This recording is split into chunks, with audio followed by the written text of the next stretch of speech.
Buried beneath the rubble of time are stories of God's sovereign hand moving in our great nation. Many believers, hopeless, frustrated, and confused, have all but given up on America.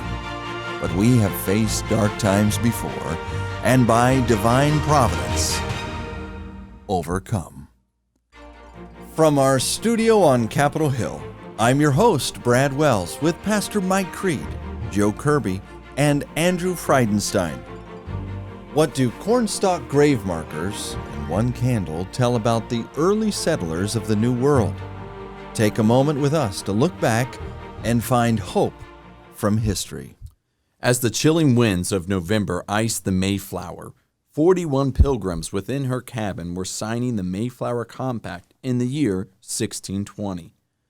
Though arriving in Plymouth, Massachusetts, nearly 400 years ago, they weren't the first group from England to step foot in the untamed wilderness of the American Northeast.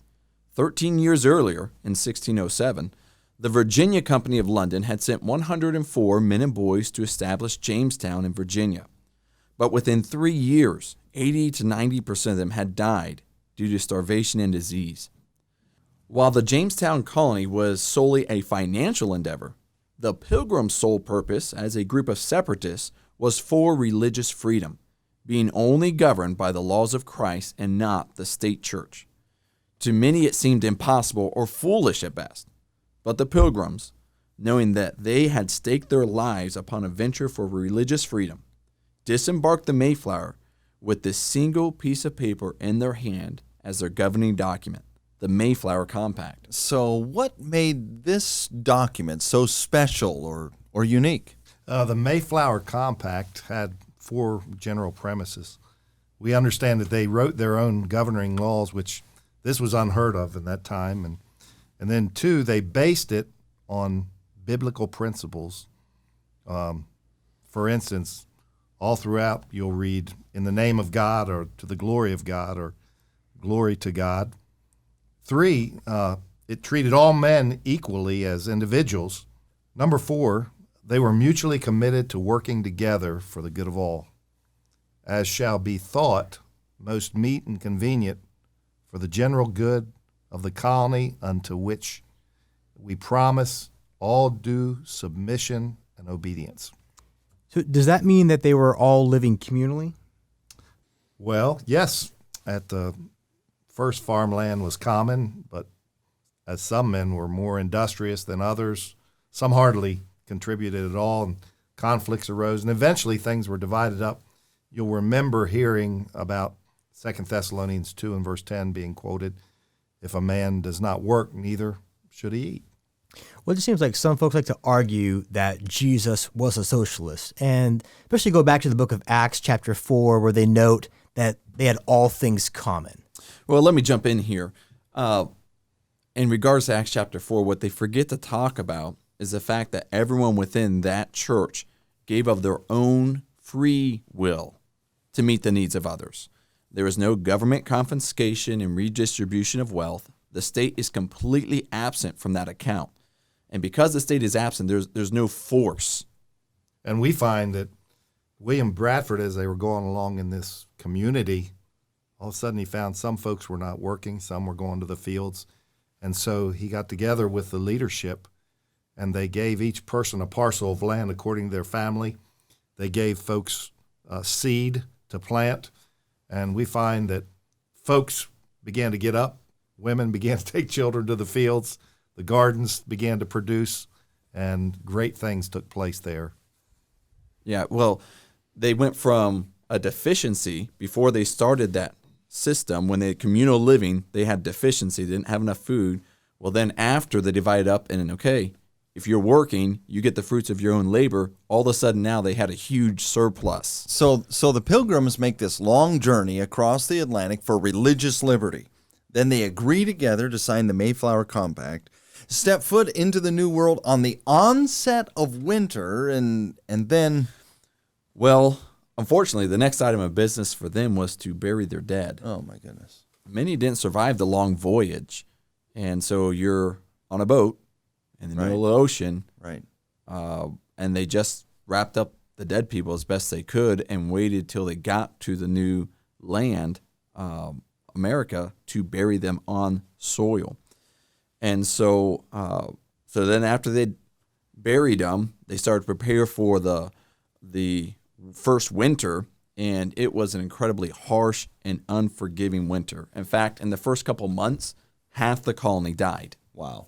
And they were reduced in numbers quickly, and they thought it wise to conceal the graves. So they went to a place called Coles Hill. It was right off the water, right off the beach, just a knoll there. And they buried these folks in unmarked graves where the Indians could not identify it as a grave, and they planted corn on top of the graves. With so much death and pain of loss just becoming an everyday reality, wouldn't you as a pilgrim just really begin wondering why? Why did we come so far and sacrifice so much simply to die in vain? I'm sure they could have probably enjoyed a much easier life, simpler life back in England, at least been around family and friends. And William Bradford, he comes and answers this question in his journal, saying this: "Thus out of small beginnings, great things have been produced by his hand that made all things that are. And as one candle may light 1,000, so light here kindled hath shone unto many, yea, in some sort to our whole nation. Let the glorious name of Jehovah have all praise." Also, in his journal of Plymouth Plantation, Bradford writes, "Lastly, and which was not least, a great hope and inward zeal they had of laying some good foundation, or at least of making some way thereunto for the propagating and the advancing of the gospel and of the kingdom of Christ in those remote parts of the world. Yea, though they should be but even as stepping stones unto others for the performing of so great a work." The humility of these people was not that they knew they were going to do something great for God, but that they hoped to, but at least make that great sacrifice to make some small way possible for their children or grandchildren to do what, or to have what they would never have or never enjoy. Well, it's what he just wrote in his journal. One small candle that lit 1,000. They realized that they weren't going to have any comfort. They left that all behind in Europe. But their kids one day might. They could be the start of something. They wouldn't get to enjoy the product or the fruit of it. But maybe if others were willing to make the sacrifice, those coming behind them, the stepping stones, they could experience the fruit of what the Pilgrims started. They were laying a foundation for future generations. So when we look beyond today, beyond our lifetime, to the future of our grandchildren and our great-grandchildren, we see that men and women of principle who act in faith can make an impact for Christ for generations to come. Be sure to listen each week and find hope from history. Learn more on our website, awakeamericaonline.org. Subscribe, share, consider partnering with us in prayer.